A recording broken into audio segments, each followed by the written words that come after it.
आपण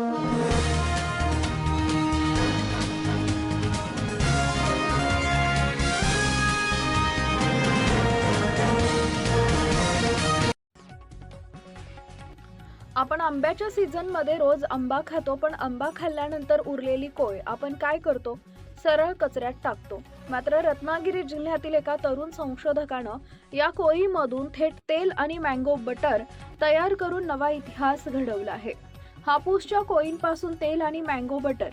राजापूर तालुक्यातील खडकवलीचे डॉक्टर ऋषिकेश गुजर यांच्या संशोधनामुळे अन्न आणि कॉस्मेटिक उद्योगाला नवी दिशा मिळाली आहे.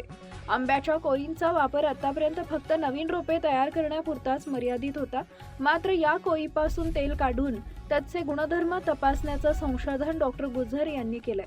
या तेलाचं शुद्धीकरण केल्यानंतर त्याचं रूपांतर मँगो बटरमध्ये केलं जातं. हे मँगो बटर त्वचेसाठी सुरक्षित, नैसर्गिक, पर्यावरणपूरक आणि पोषणदायी असल्याचं संशोधनातून स्पष्ट झालं आहे. मँगो बटरमध्ये ओलेइक ॲसिड आणि स्टिअरिक ॲसिड भरपूर प्रमाणात असतं आणि म्हणूनच हे butter lip balm, lotion, hair cream, soap आणि स्किन केअर उत्पादनांमध्ये मोठ्या प्रमाणावर वापरलं जातं. हे हायपोअलर्जेनिक असल्यामुळं संवेदनशील त्वचेसाठीही सुरक्षित मानलं जातं. फक्त कॉस्मेटिकच नाही तर अन्य उद्योगातही या तेलाचा यशस्वी वापर करण्यात आला.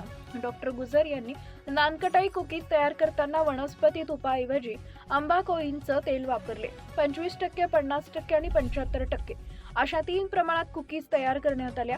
यातील 25% तेल वापरलेल्या कुकीज सर्वाधिक चविष्ट, टिकाऊ आणि स्वीकार्य ठरल्या. तेल निर्मितीसाठी 2 पद्धती वापरण्यात आल्या. सॉल्व्हेंट एक्स्ट्रॅक्शन, कोल्ड प्रेस पद्धत. सॉल्व्हेंट पद्धतीत 50 अंश तापमानावर N-हेक्साने द्रावक वापरून 90 मिनिटात तब्बल 10.90% तेल उत्पन्न मिळाले. तर कोल्ड प्रेस पद्धतीत फक्त 5% तेल मिळालं. फेकून दिल्या जाणाऱ्या आंबा कोयींपासून तेल, मँगो बटर आणि शाश्वत उत्पादन. हे संशोधन म्हणजे कचऱ्याचा पुनर्वापर, स्थानिक उद्योगांना चालना आणि पर्यावरणपूरक विकासाची दिशा. हापूस आंब्याला आता फक्त चव नाही तर मूल्यवर्धनाची नवी दिशा मिळाली आहे. अशाच सकारात्मक आणि प्रेरणादायी बातम्यांसाठी चॅनल शेअर, लाईक आणि सबस्क्राईब करा. अशा बातम्या पाहण्यासाठी आमच्या चॅनलला लाईक, शेअर, सबस्क्राईब करा.